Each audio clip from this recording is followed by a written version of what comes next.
खुलुमबाय गिबियावनो बड' जबनि चेनेलनि नोंथांमोनखौ गासैखौबो चेनेलाव बरायना लाग्रोनाय जाबाय। नोंथांमोननि थाखाय दिनै मोनसे गोनांथार भिडिअ लाबोनाय जादों। आङो बे भिडिअनि गेजेरजों नोंथांमोननिसिम सेल्फ हेल्प ग्रुपनि बे 1000 रांनि स्किमनि बागैनो आं माखासे गोनांथार बाथ्राखौ खोन्थाहरनो सानदों।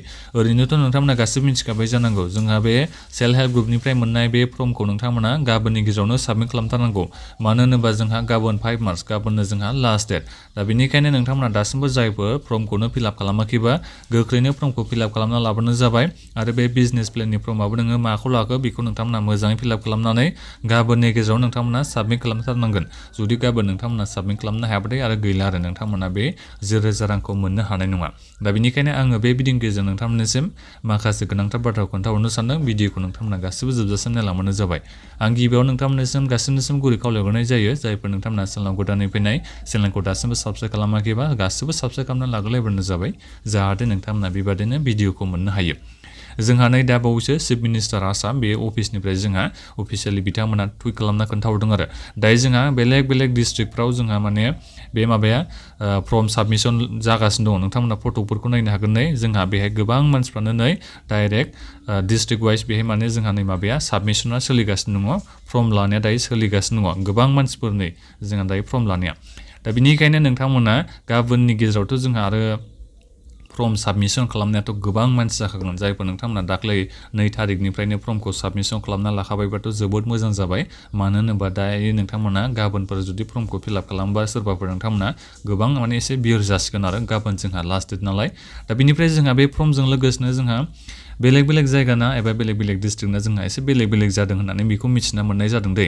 जेनेबा बे सेल्फ हेल्प ग्रुपनि बे फार्स्ट मोनाखै होनबा बे फर्मखौ, दा बे फर्मजों लोगोसे नोंथांमोना माखासे डकुमेन्ट्सबो गोबां डिस्ट्रिक्टनानो होनांदों आरो माखासेना होनाखै होननानै बेखौ मिथिना मोननाय जादों। आरो बे बिजनेस प्लेननि खोथायाथ' जेनेबा बेलेग बे खोथाया नोंथांमोननि सायावसो बे सोनारसिगोन। जायफोर नोंथांमोना माखौ मावनो सानदोंमोन एबा माखौ नोंथांमोना दायो मावगासिनो दङ बेखौनो नोंथांमोना एक्सपान्ड एबा स्टार्टसो खालामनायनि जे बेहाय खोथाखौ बुंदोंमोन नालाय।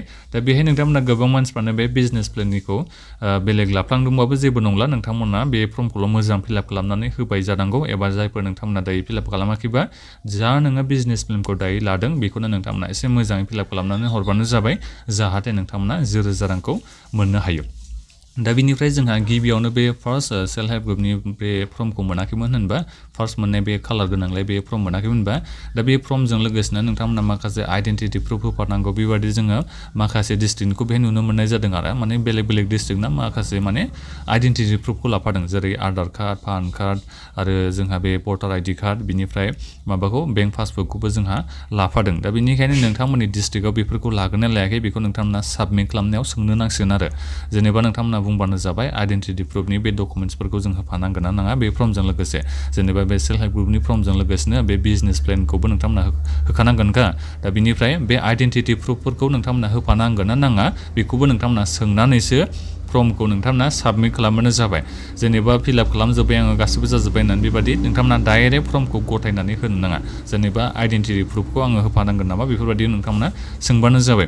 माखासे डिस्ट्रिक्टनाथ' लाजोबदोंआनो, नाथायबा आं माखासे डिस्ट्रिक्टनिखौ माने खोनानो मोननाय जादों आरो मानसिफोरनिफ्राय जेनेबा बेबादि आइडेन्टिटि प्रुफ जेबो लाफालायाखै होननानै। जायखिजाया जियानो जाया मानो नोंथांमोना एसे सोंनानै माने साबमिट खालामनाय समाव एसे सोंस्लुबानो जाबाय। बे फर्मफोरखौ एबा बे डकुमेन्ट्सफोरखौ होफानांगोन ना नाङा बेखौ नोंथांमोना सोंनानै साबमिटखौ खालामबानो जाबाय। आरो बिजनेस प्लेनखौ नोंथांमोना गासिबो एसे मोजाङै साबमिट खालामदों होननानै आसा खालामनाय थाबाय एबा मोजाङै फिलआप खालामनो नोंथांमोना होदों होननानै आसा खालामनाय थाबाय। फैसाया बारा गोबाव लानाय नङा हाबनो थाखाय। आसाम गभर्नमेन्टआ एसे थाबैनो सोगोन बायदि मोनदों आङो। जोंहा माने इलेक्सनाबो एसे खाथि नालाय। जायखिजाया नोंथांमोना इलेक्सननि सिगांबो मोननो हागौ, नङाबा नोंथांमोना इलेक्सन बायनानैबो बे माबाखौ सेल्फ हेल्प ग्रुपनि बे 1000 रांखौ नोंथांमोना मोननो हागौ। जायखिजाया बारा गोबाव समाथ' लाखानाय नङा बे फैसाखौ सोनो थाखाय। 1000 रांखौ नोंथांमोना गासिबो मोननो हागोन जायफोर नोंथांमोना बेंक एकाउन्टनि डिटेल्सखौ मोजाङै होदोंबा। नोंथांमोना जेनेबा एसे नामफ्राथ' गोबां डकुमेन्ट्सआव जोंहा बेलेग बेलेग थाखोयानोसै, बे जेबो नङा। नाथायबा बे बेंक एकाउन्टनि डिटेल्स होनायाव नोंथांमोना एसे मोजाङै होदोंबानो नोंथांमोना फैसाखौ मोननो हागोन आरो।